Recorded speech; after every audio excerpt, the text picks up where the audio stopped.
Today's guest is DJ Carroll. So he's a serial entrepreneur. He's a founder of Carroll Media Group and a guy who turned a frustration with expensive advertising into a multi-million-dollar business. I had too much ego and not enough knowledge, and so I didn't run any of the paperwork by an attorney. What was supposed to be in there wasn't in there, and long story short, at 27 years old, I lost $500,000 worth of real estate and a six-figure business. Non-technical founders, non-technical people can download Claude Code and say, hey, I got an idea about an app. Here's what it is. And it might say, hey, you're going to have to go get me an API token from this place and that place and bring it back to me. But once it's got that, buddy, it can build stuff at lightning speed. The hunter knows that he has a sad story too, but he doesn't care. He's resilient. He still goes out and hunts. He still adapts to new tools. He still changes as the game changes.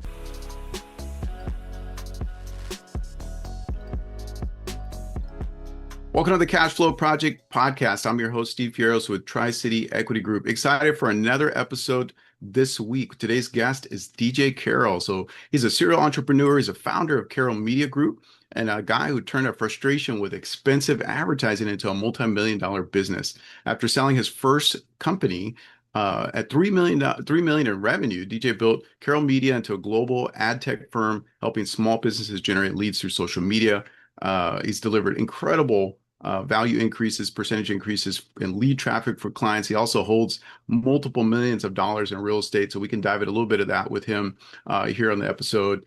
He was named the top entrepreneur in 2024 by USA Today. He's just coming fresh off of a book tour. So I know we're going to talk about that as well. So we're excited to have him in. DJ, welcome to the show. Appreciate it, man. Thanks for having me in. Excited to be here, spend some time with you and your listeners, and let's get it in. Let's get it in, man. I'm ready to go. No, awesome. I love your energy too. And again, I know you're just coming back in. I know you've recorded a bunch today, and so I appreciate you taking time, with me, with our listeners, to kind of share some of the lessons that you've gleaned, in helping other clients and own personal experience, right? So I love people who are in the trenches, not just telling people what to do kind of based off of book, but you've actually been there, right? And I feel like there's no more valuable experience than taking the bumps and bruises, being in the field, doing the work.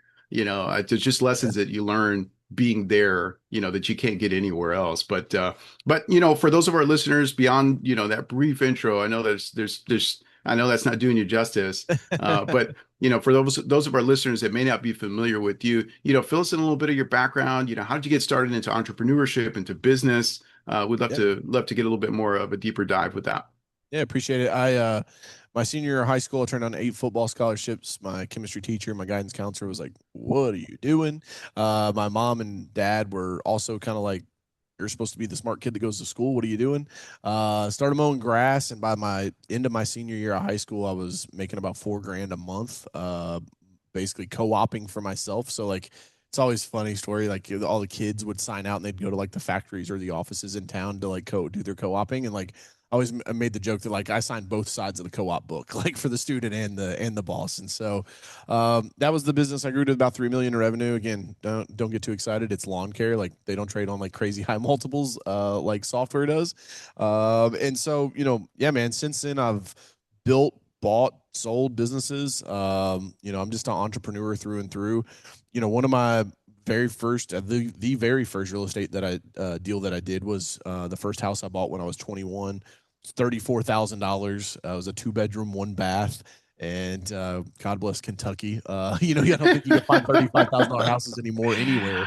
But parking spaces go for more here. I'll be honest with you, here in Honolulu.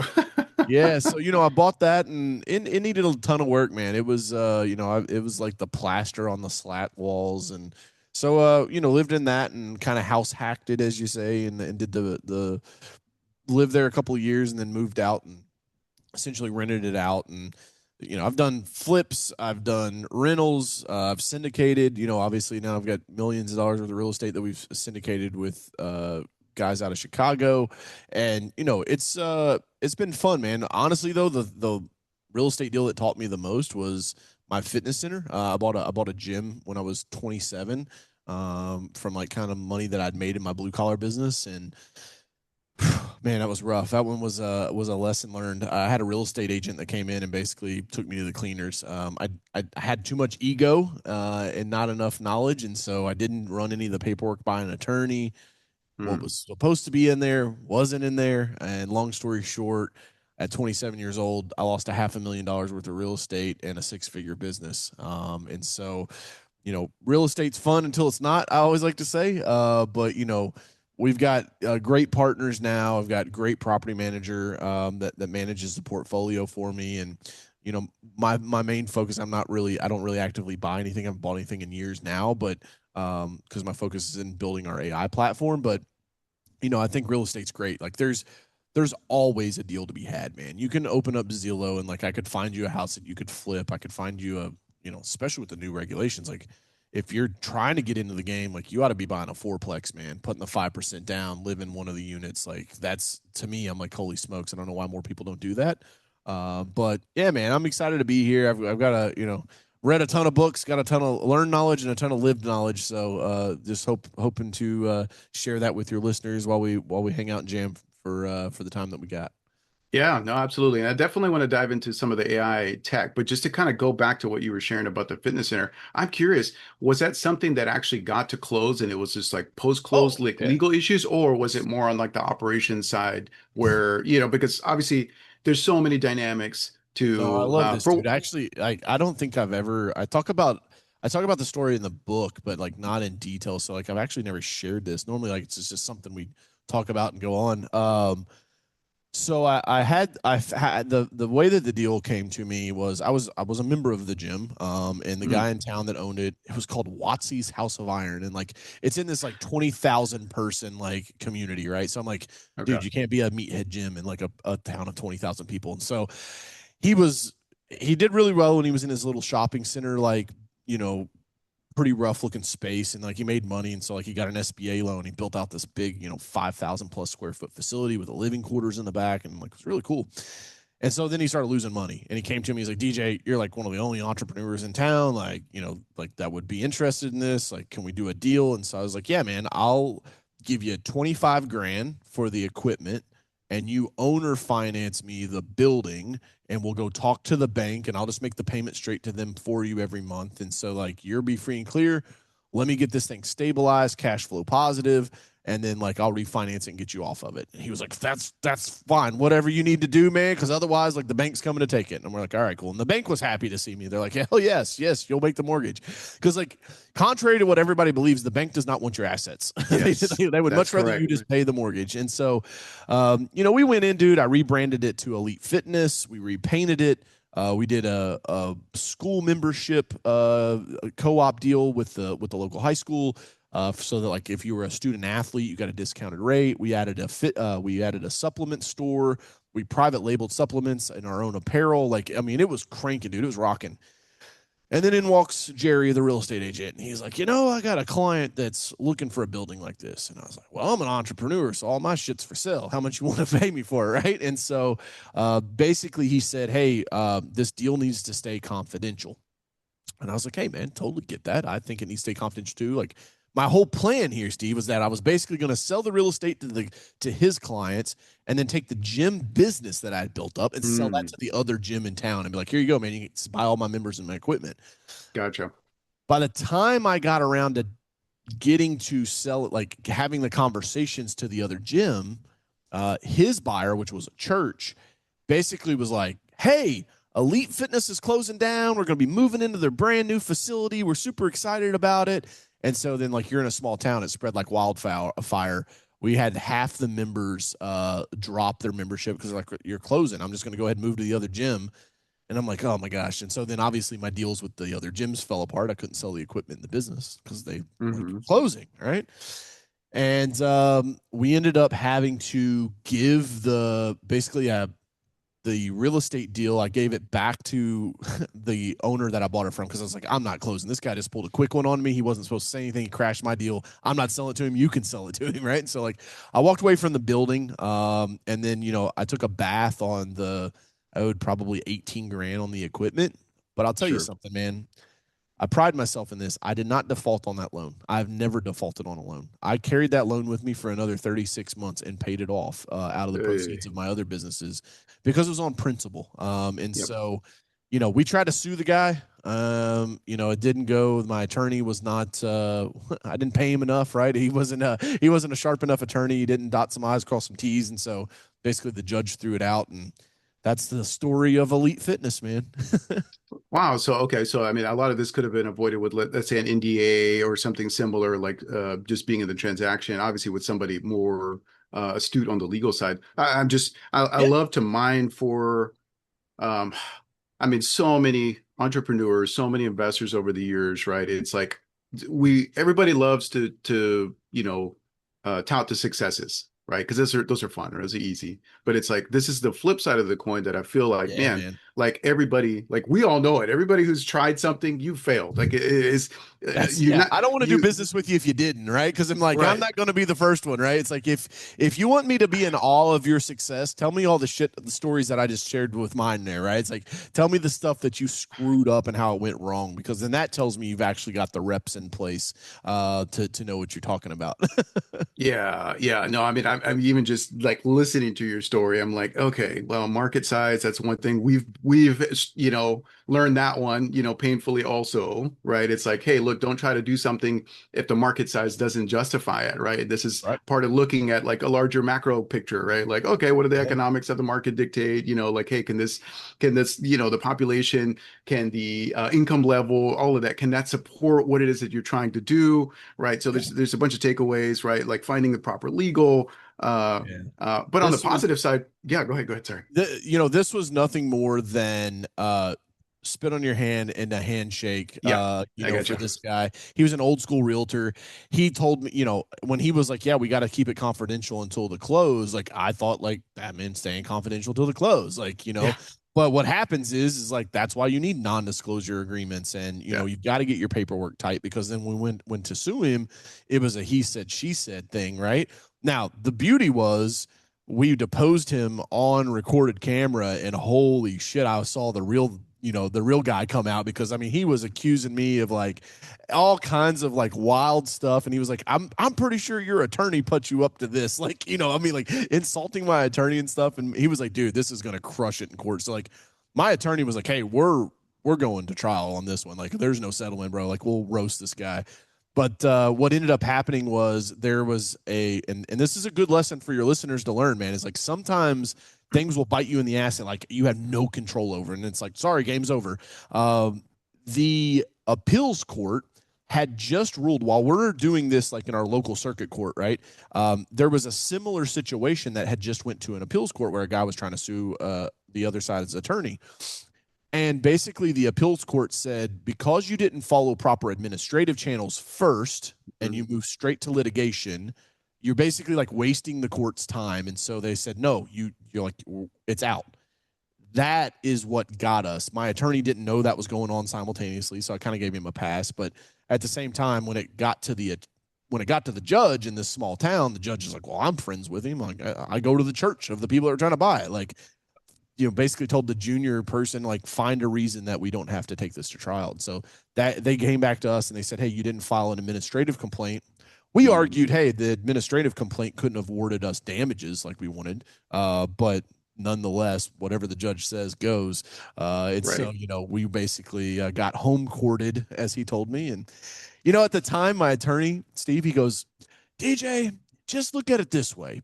At least this happened on a $500,000 deal instead of a $500 million deal. And so now you know the mistake not to make. And at the time, like, I wanted to take him out in the fucking parking lot, and like have a conversation with him. But now that I'm older, I'm like, yeah, man, it was good lessons to learn. So Hey guys, what's up? It's Coach Carroll, and I want to interrupt this podcast real quick to make sure you guys are getting your copy of the Hunter Head Game. You can go to thehunterheadgame.com and register for your copy.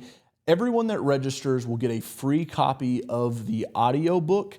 It doesn't cost me anything to get that out to you, so it's one of the easiest ways for me to give back to the entrepreneur community. This book is really focused on the last 10 years of my life and all the lessons that I've learned along the way being an entrepreneur. I truly believe that the old world rewarded obedience, and we're in a new world that demands killer instincts. As we continue to see layoffs and we continue to see economic changes happen, the creator economy, the gig economy, I think this book will open your eyes and give you some much needed skills and a refresher. Even if you're an apex hunter already, I think there's some stuff in here that you could take away to sharpen your blade. So go to thehunterheadgame.com and pre-register for your copy. Let's get back to the episode. No, you know what? It's like one of those things where it's like you take that as like, hey, you know what? You're right. Like you're speaking into my future. Like, hey, I'm going to learn this lesson now because this is small and I'm Yeah. thinking much bigger. And you see it, right? Yeah. And so it's like, again, doesn't take away the sting in the moment, but No. it's one of those things. Like I believe, right? Like, hey, God doesn't give you stuff that's bigger than what you can handle, right? And so, Right, man. but Amen to that. these are those lessons, guys, for all of our listeners, right? It's like learn from DJ's mistake so you don't make something similar, right? I know this is part of the conversations that we have like on our podcast and just in networking in general is, hey, look, like if I can glean something, if I can take away something from somebody who's literally maybe just a step further down the road than I am, right? Then that's super, super valuable. So in this conversation, right, if that saves somebody else, not only the legal issue, right, the legal challenges, because that, of course, then that's time, that's energy, man. You could be, instead of spending time in court, hey man, I could be out starting another business, right? I could be going Right. buying some more real estate. What kind of stress does that put on my marriage and my relationships, my family, and all that kind of stuff? Yep. If you just spend a little bit of time, a little bit of energy, a little bit of resources up front to avoid some of this, hey, that is money and resources well spent. So I appreciate you being vulnerable and kind of sharing that. I said, Man.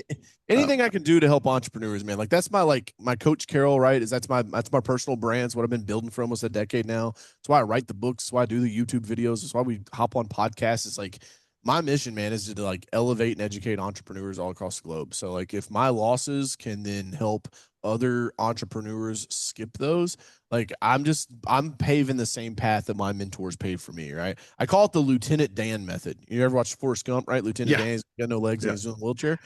I say, hey man, there's the field, right? And on the other end of that field is success. And so I want to find all the old dudes that done blew their legs off stepping on the mines and say, hey, Lieutenant Dan, where did you step at out there, right? And so this is Coach Carroll telling you guys where I stepped at and make sure that your paperwork's right and you got plenty of attorneys. Yeah. No, I know there's value. I feel like I need to start like a dedicated show, it's literally just called struggle sessions, right? Right. Of those, because again, we all have them, right? And that's really where the gold is. But you failed forward, and obviously you're on to bigger and better things. And so, where did you go from there? Kind of what was the next step? Obviously, I could have left a sour taste in your mouth. You could have been like, you know what, screw this. We syndicated the real estate deals after that. Obviously, knowing what my paperwork needed to look like and have attorneys draft and all of that. I went on to build Carroll Media. So for the past decade, we've been working with some of the top State Farm and Farmer agents all across the U.S., helping them build and grow their social media brands. And then, here recently, I hopped on ChatGPT back in November of 2022, right when it came public, and I said, "Holy smokes, man! I've been making content a long time. If this thing can help me automate some of the content process, like that's a huge lift." And so I said, make me an image of a family standing in front of a house. And so like, as it loaded down the screen, their faces were melting and their fingers were long and skinny. And I was like, all right, it's not there yet, but if you're taking notes, right? Yeah, write this one down. Technology is undefeated. Okay. And so like, I knew that it eventually would get there. And so that's when I started kind of seeing the writing on the wall. And I said, hey, in the future, I think small businesses are going to have AI employees doing some work in these companies. And so instead of just resting on our laurels as a marketing agency, I was like, we're going to get completely disrupted if we just sit here. And so we went to work, and that's when we built Allie. Allie is your first AI team member. She runs front office, engages on your social media, builds and manages your website, and then answers your phones. And so those are all very high impact jobs in the business. That oftentimes are given to low skilled team members.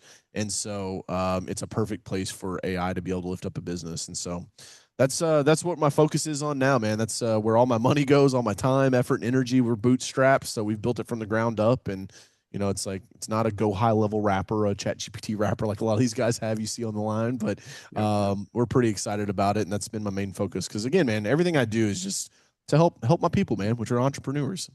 Yeah, and that's the cool thing is it's like, a lot of the people like there's a lot of kind of fear porn, right? Like in the market right now, Yeah. like, oh, AI is coming for job. And that, you know what? I'll be honest with you, like that is a legit concern. So Yeah. what you can do as an entrepreneur, right? What you can do as an employee is like, okay, hey, how can I leverage the tools of this, right? To make myself more productive, right? Because it's think of it as a jetpack, right? It's going to enable you to do more of what you're already doing better, right? If that can take something off of your plate, great, implement it, and then now that frees up mental space, let's say, for you to be more creative or to be more effective in whatever it is that you're doing. Whether you're an employee or maybe you're an entrepreneur, you're an entrepreneur, like man, the tools are coming so fast, and the the effectiveness of it. Like we're recording this early 2026. I can guarantee you by the end of 2026, there's going to be additional like major like landmark changes with the Oh yeah. technology.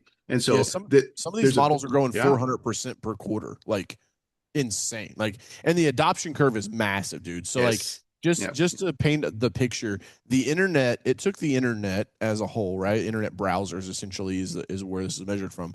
To get to 700 million users, it took them 8 years. Yep. Facebook did it in 4. ChatGPT did it in 24 months. Like the adoption curve is massive. However, I think a lot of that statistic, the ChatGPT users, they picked it up in 2023, 2024, maybe early last year, and they're like, where should I get sushi? And it's like, oh, here's your 3 restaurants. Right. I'm like, I don't get the hype about it, man. It's just basically a glorified, Google search, but they want to charge me $20 a month. Like, I'll just go back to Google.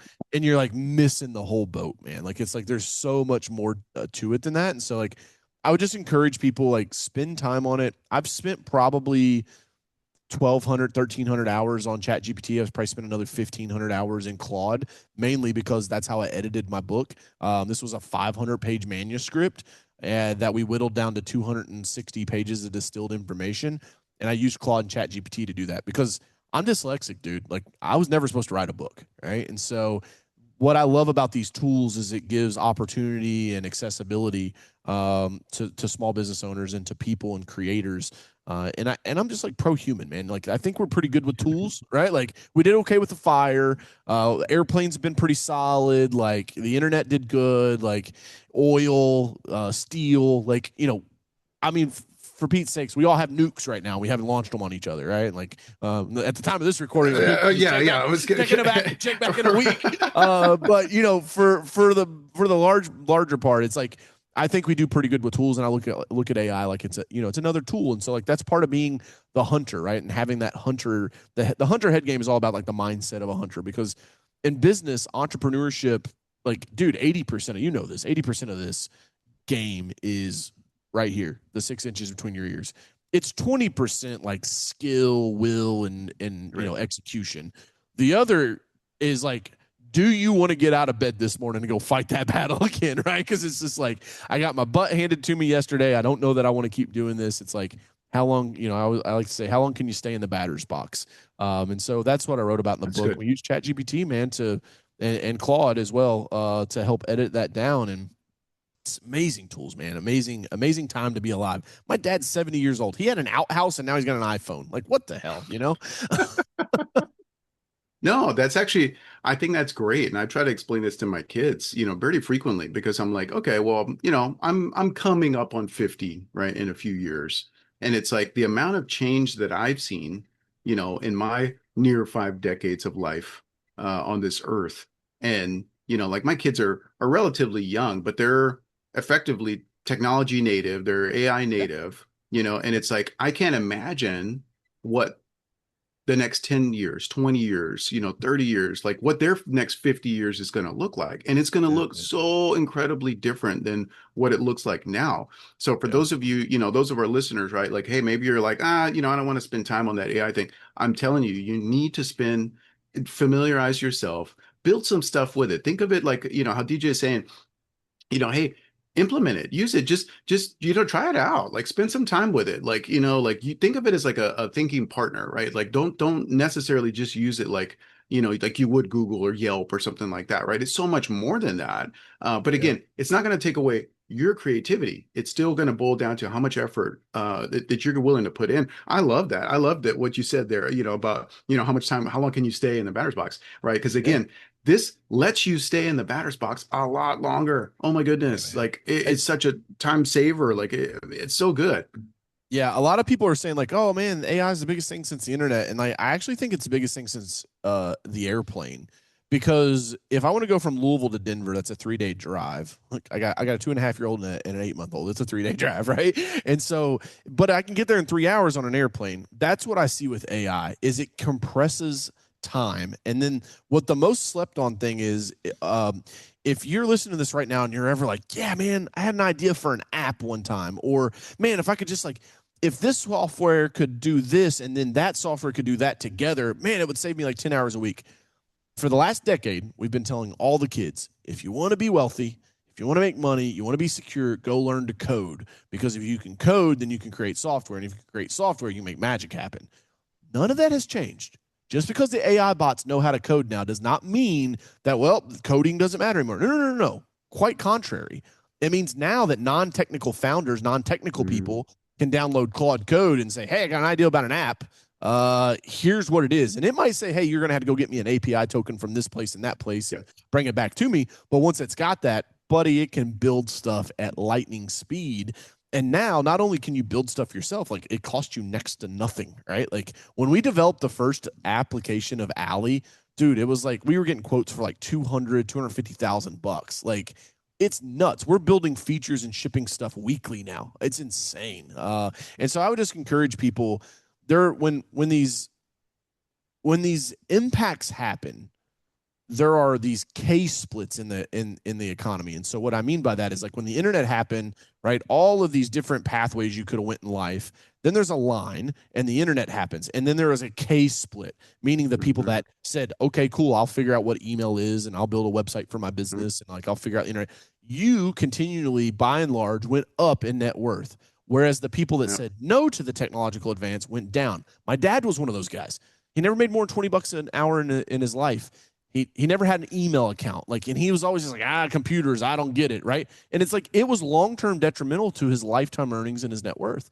We're at Mhm. another one of those inflection points to where if you say, AI don't need it, it will be to the long-term detriment of your net worth. I truly believe that.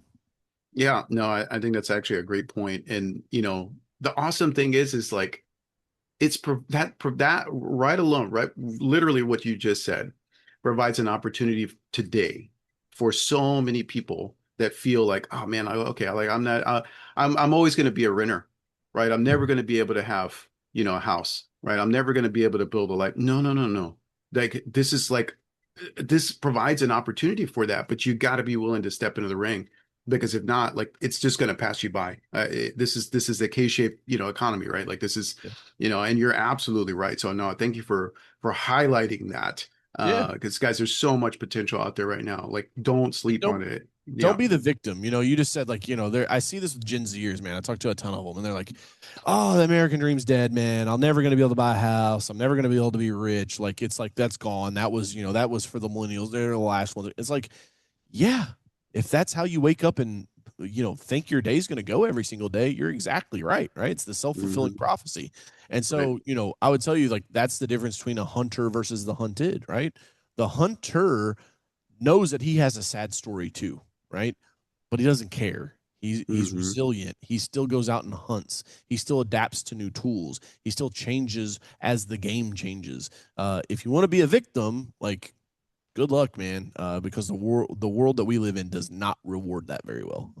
You know what the crazy thing is, I mean, I'm glad we're talking about this. And again, I don't want to say it's unrelated because it's totally related, right? Like if you're listening to this, chances are you're likely not a victim. But if you just happen to come across a conversation between DJ and I, it's like, I get it. It's easier to be a victim. It is. And that's, it just is. But it's because it's going to take work for you to not be a victim. Right here, this is where it starts, right? It's like Yep. mindset, and then that will take manifest into you doing and taking action, right? But I Right. can tell you, it's so much more rewarding Yeah. to know that you actually did something about it. right? You will feel better for it. You're going to be a better person for it. If you've got kids, hey, guess what? They don't, this kind of stuff doesn't stay isolated to you, right? And I've been a big advocate about this. I grew up in poverty. My dad left our family, right? We grew up on government assistance, didn't have anything, right? Didn't even think it was possible to own a house for myself until I was 30 years old. You know what I mean? And now we have literally hundreds and hundreds, and we've owned well over 1,000 units across the country in multiple states, have traveled all over the world. And Wow. it's because again, I chose to not be a victim, but that was a choice, right? So you, Yeah, as a man. listener, you also have the choice, right? Yeah. So what do you choose today, right? Do you Yep. choose to do something more about your life? Or do you choose to do something beyond yourself, to step out of your comfort zone, right? To get into that scary place where it's like, hey, I might lose. Yeah, you might, but you might win. And Yeah. even just trying exercises that muscle. And so, Yeah. I love you sharing your story. I love you Yeah, teeing that man. up. Um, I like to say this, Steve, is like you really only have two options. And they're directly tied to if you're the victor or the victim, right? If you're the hunter or the mhm, hunted. Um, the hunter says, I will forgo short-term hard for long-term mm, easy. The yep, victim says, I'll take short-term easy for long-term hard, right? Because it is easy to be the victim until it's right. not, man, because then you got to live that your entire life. And so, I would just encourage you, move. You're not a tree. You don't have to be the same ever again after today. Hopefully this wakes somebody up and motivates them to go out there and chase their dreams. And if you're already woken up motivated, well, then hopefully I just fired you up a little bit. And now you're really ready to go get it. There you go. There you go. Well, DJ, I want to give you a little bit of time too. Like, let's talk about your book. I know you just Yeah, man. come in, it's a new release. I know you're just coming off some book tours and whatnot. Like, fill us in a Yeah. little bit about your story with the book and what you got going on with that. Yeah, so I've been working on it for about 10 years. And like I said, we used AI to edit it down. We actually just got picked up the other day. I got a notification we got picked up in Barnes and Noble, so that was pretty cool. Awesome. But the old world rewarded obedience, the new world demands killer instincts. Mm, I think that we're at a place where going to school, getting a job, staying there for 30 plus years is no longer actually the safest path. With AI, I think in the next 36 months, entrepreneurship is going to go from a nice to have to the last resort, right? Last door open. Because if you're 55, 57 years old, 60 years old, you're thinking you're in your last few years, and now all of a sudden you weren't planning to retire yet, and you just got your hmm walking papers. Like, what are you going to do? You're going to go across town to the same company and like the same competitor? No, they're probably automating that job as well now, and so your job has been eliminated.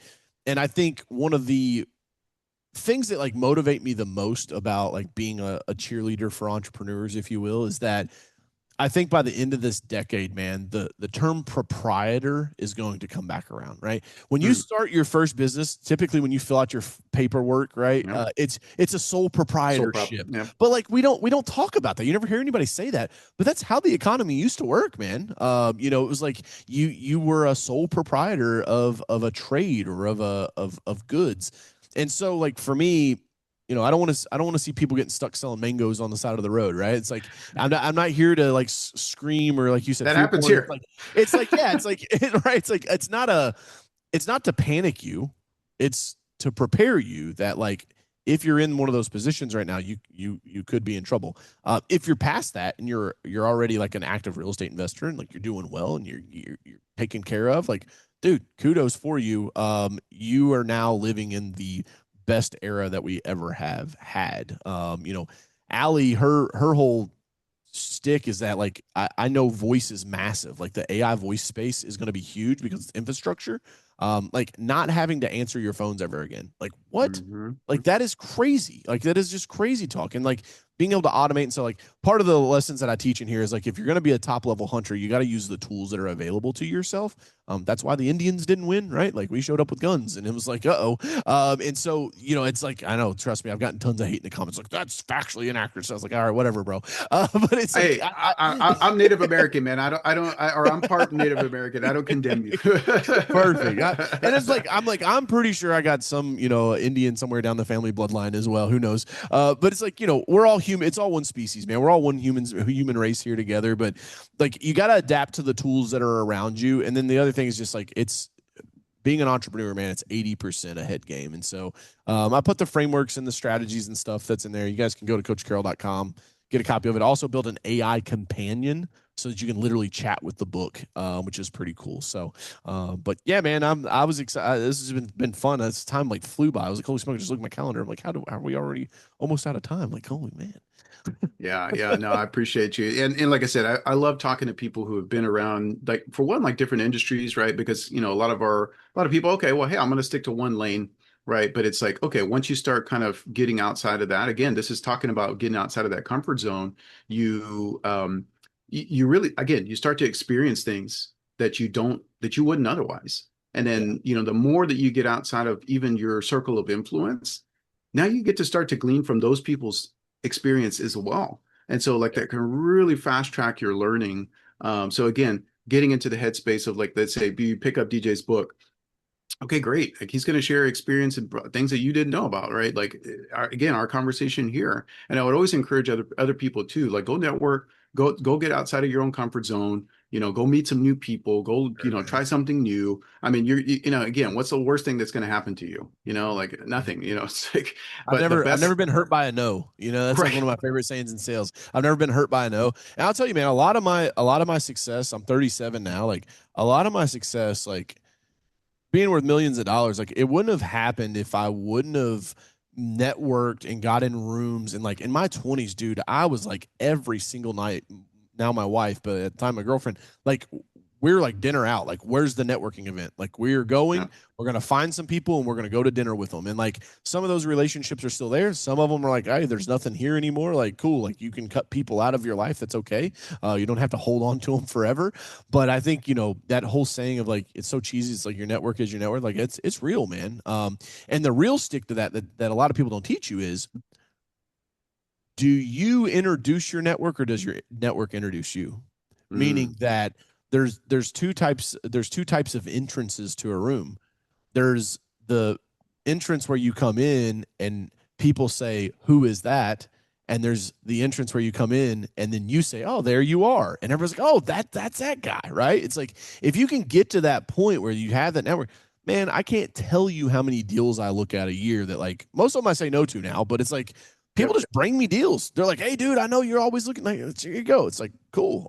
You never know what's going to cross your desk, and I love it, man. It's real estate's great. It's not a get rich quick game. It's a get rich for sure game. And so if you're investing, you're in the right space. You'll be okay. It's made more millionaires than anything else out there. But we'll see after this AI wave if that's still true. Yeah, no, I mean for sure. I mean, I still think, well, just kind of where we are with our economy, the amount of money that they're going to be printing and that they will continue to have to do.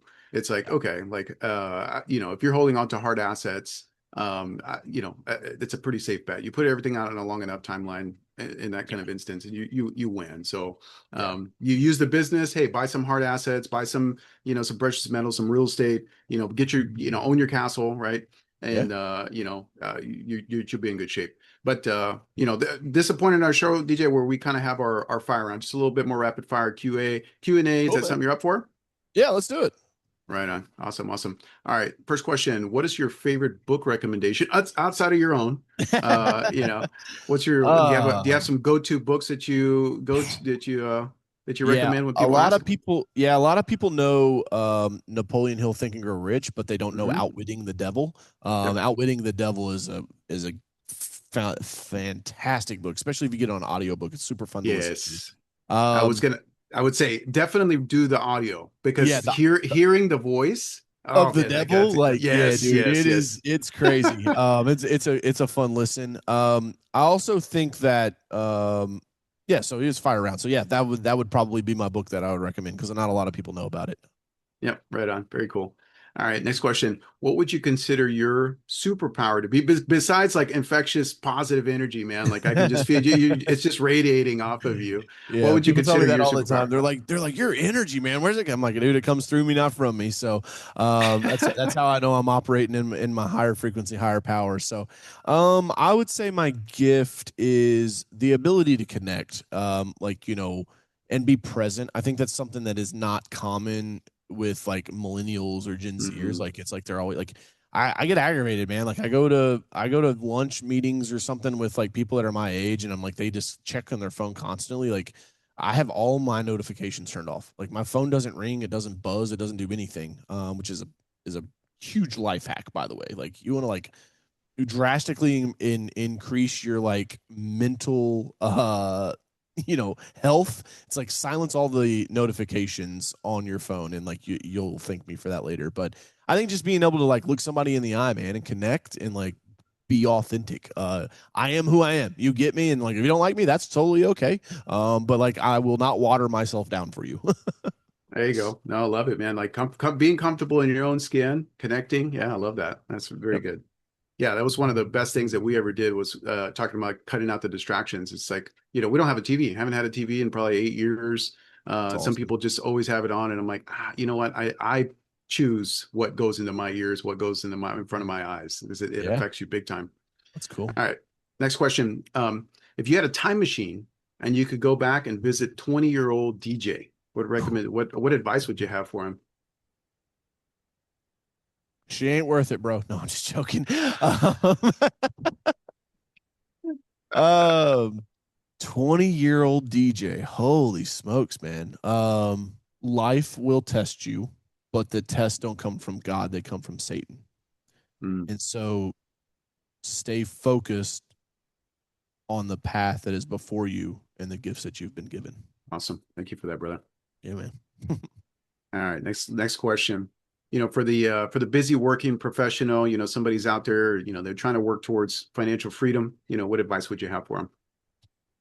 Um, don't beat yourself up, man. I was really rough on myself at the like in my late 20s because I'm like, I shouldn't have bought all this stuff that I had a lot of fun with, and like I should have been investing more. And it's like, yeah, but like I think those life experiences, those lived experiences, now that I'm getting closer to 40, I'm like, you know what? Like that like $13,000 motorcycle or that like $20,000 boat that I was like, into my 20s, I'm like, I got a down payment on another house. I'm like, yeah, okay, for what? An extra like, couple $1,000 a year or like appreciation in the asset. Like, um, to me, man, that's why I think entrepreneurship is so powerful. Like if you have the ability to go to the marketplace and extract money, like, that's the challenge like that I have with real estate is like, it's capital intensive, right? It takes a Mm-hmm. long time. And like, you can't just buy one rental house and retire and now you're a gazillionaire. Like it doesn't work like that. Right. And so, Yep. for me, like being able to sell, it like I think is like one of the like best skills that I learned. So, sorry, I got on a tirade there. I don't even remember what the damn question was, but like, No, no, that's good. That is. I mean, that's again, that's for the busy working professional. It's like yeah, man. that was the question was for them, but that's so applicable to them too. You know what I mean? It's like, okay, well, look, if you're a busy working professional, especially now, going back to our conversation about AI, you may not be a very busy working professional for long, depending on your job. So, hey, go out there, try some stuff out. Like again, like diversify your skill set, skill stack.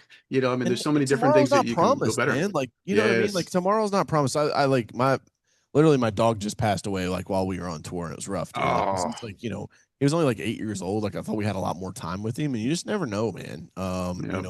It's life is very fickle. And so, live it while you're here. It's also like my last speaking engagement, we just got back from Vegas, was like a big 500 person conference. And it's like you see these like 70-year-old people on the strip in their walkers. And I'm like, that's not when I want to come enjoy Vegas, right? Like, I don't want to save my entire life to then come to Vegas when I'm on oxygen. Like, no, I want to hang from the rafters at the Omnia nightclub and pop some bottles. Like, that's way more fun, right? And so it's like, I think, man, like, don't take yourself too seriously. Don't take life too seriously, and enjoy the ride on the way up, and it'll all be fine. Love it. Love it, brother. Well, if our audience wants to reach out to you, man, they want to connect with you, they want to, pick up the Yep. book, if they want Yeah, to, man. what's the best channels for them to do that? Yeah, you can go to coachcarroll.com. And coach, like you spell Coach Carroll, Carroll. I'm not Pete Carroll. Like that dude, he steals all of my SEO juice every time the football season rolls around, right? And then he retires from the Seahawks, and I'm like, sweet, he's out. And then the Raiders bring him back, and I'm like, you're kidding me, man. And so if you see like an old white haired guy that chews gum on the sidelines. That's not me. I would much rather my hair turn white than turn loose, but it didn't work out that way. And so I'm bald and beautiful. But yeah, connect with me online, coachcarroll.com. And, I always like to say, man, if you want me to coach you, it costs you nothing more than a like or a follow on one of my social media channels. And I'll be there in your corner, putting out content every single day. Link to the books on there, link to Allie, our AI platform. You can check that out as well, hireally.com. And yeah, man, can't say how much I appreciate you for bringing me on. And to your listeners, if they haven't left you a review or subscribe to the podcast, what are you guys doing, man? Go help Steve out. Let's get this thing in front of more people. So appreciate you having me on, man. Absolutely. No, I appreciate you coming on and, sharing a ton of experience, knowledge, and awesome energy. I definitely appreciate you. We'll have to circle back with you. And honestly, I would love to circle back with you and, in the future to see kind of man, what are you doing now with AI, right? Because again, just knowing that the landscape is changing. Hey, 6 months from now, a year from now, whoo, yeah. We'll I'd love to see. So yeah, we'll circle back with you in the future and we'll have you back on. But I appreciate you, DJ. Have an amazing day and aloha. Thanks, man.